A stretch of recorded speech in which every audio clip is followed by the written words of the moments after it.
Okay, this is me reading The Raven.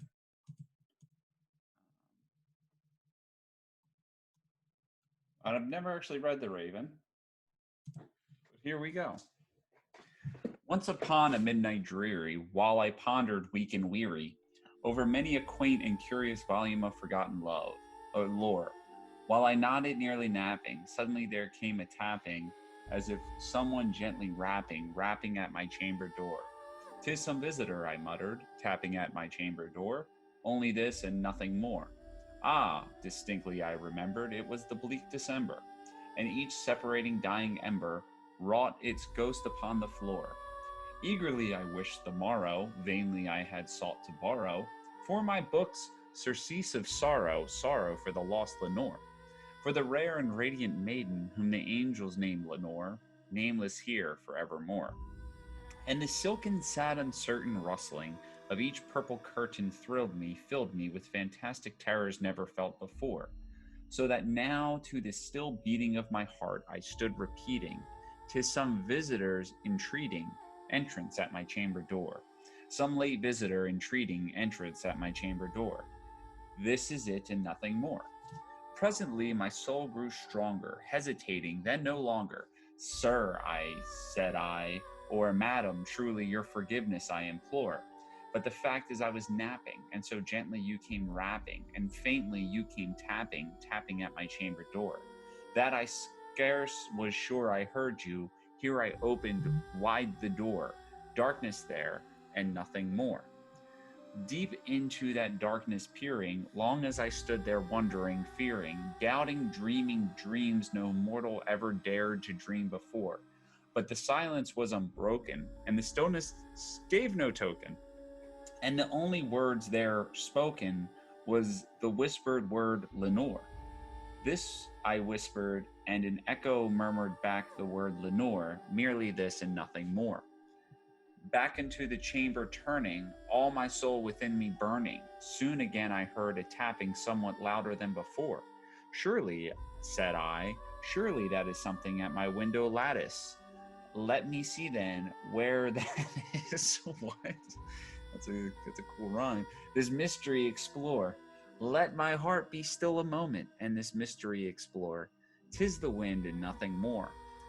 Open here I flung the shutter, when with many flirt and flutter, in there stepped a stately raven of the saintly days of yore. Not the least obeisance made he, not a minute stopped or stayed he, but with mien of lord or lady, perched above my chamber door, perched upon a bust of Pallas, just above my chamber door, perched and sat, and nothing more. Then this ebony bird beguiling my sad fancy into smiling, by the grave and stern decorum of the countenance it wore. Though the crest be shorn and shaven, though I said, "Art sure no craven, ghastly grim and ancient raven, wandering from the nightly shore. Tell me why thy lordly name is on the night's Plutonian shore." Quoth the raven, "Nevermore." Much I marveled this ungainly fowl to hear discourse so plainly, though its answer little meaning, little relevance bore. For we cannot help agreeing that no living human being ever yet was blessed with seeing bird above his chamber door, bird or beast upon the sculpted burst of his chamber door, with such name as Nevermore. But the raven sitting lonely on the placid bust spoke only that one word, as if his soul in that one word he did outpour. Nothing farther than he uttered, not a feather than he fluttered, till I scarcely more than mothered, "Oh, friends have flown before. On the morrow he will leave me, as my hopes have flown before." Then the bird said, "Nevermore." Startled at the stillness broken by reply so aptly spoken, "Doubtless," said I, "what it utters is its only stock and store, caught from some unhappy master, whom unmercifully disaster followed fast and followed faster, till his songs one burden bore, till the dirges of his hope that melancholy burden bore. Oh, never, nevermore.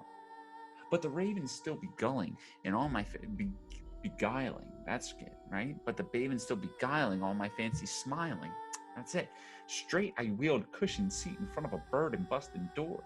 Then upon the velvet sinking, I betook myself to linking fancy unto fancy, thinking, what is this ominous bird of yore? What is this grim, ungainly, ghastly, gaunt, and ominous bird of yore, meant croaking nevermore? This I sat engaged in guessing, but now no syllable expressing to the fowl whose fiery eyes now burdened into my bosom's core. This and more I sat divining, with my head at ease reclining on the cushion's velvet lining that lamp-lit gloated o'er, but whose velvet violet lining with the lamp-like gloating o'er she shall press, nevermore. Then methought the air grew denser, perfumed from an unseen censer, swung by seraphim whose footfalls tinkled on the tufted floor. Wretch, I cried, thy God hath lent thee, by these angels he hath sent thee, respite, and nepenthe from thy memories of Lenore. Quaff, oh quaff this kind of nepenthe, the forgive this lost Lenore. Quoth the raven, nevermore. Prophet, said I, thing of evil, prophet still a bird or devil, whether tempter sent or whether tempest taught thee here ashore, desolate ye all undaunted, on this desert land enchanted, on this home by horror haunted. Tell me truly, I implore, is this there balm in Gilead? Tell me, I implore, quoth the raven, nevermore.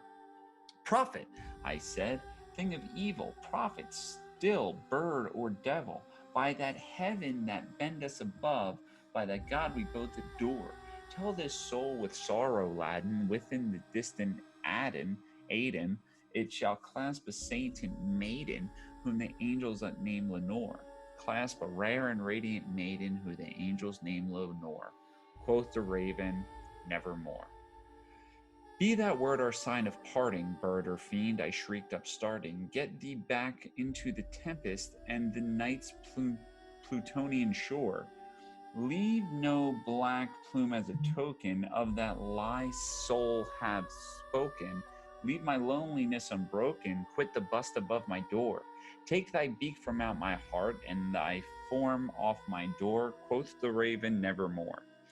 And the raven, never flitting, is still sitting on the pallid bust of Pallas just above my chamber door, and his eyes have all seeming of a demon's that is dreaming, and the lamp light o'er him stretching throws his hands on the floor, and my soul from out that shadow that lies floating on the floor shall be lifted nevermore. Thank you. You're listening to the Geekscape Network.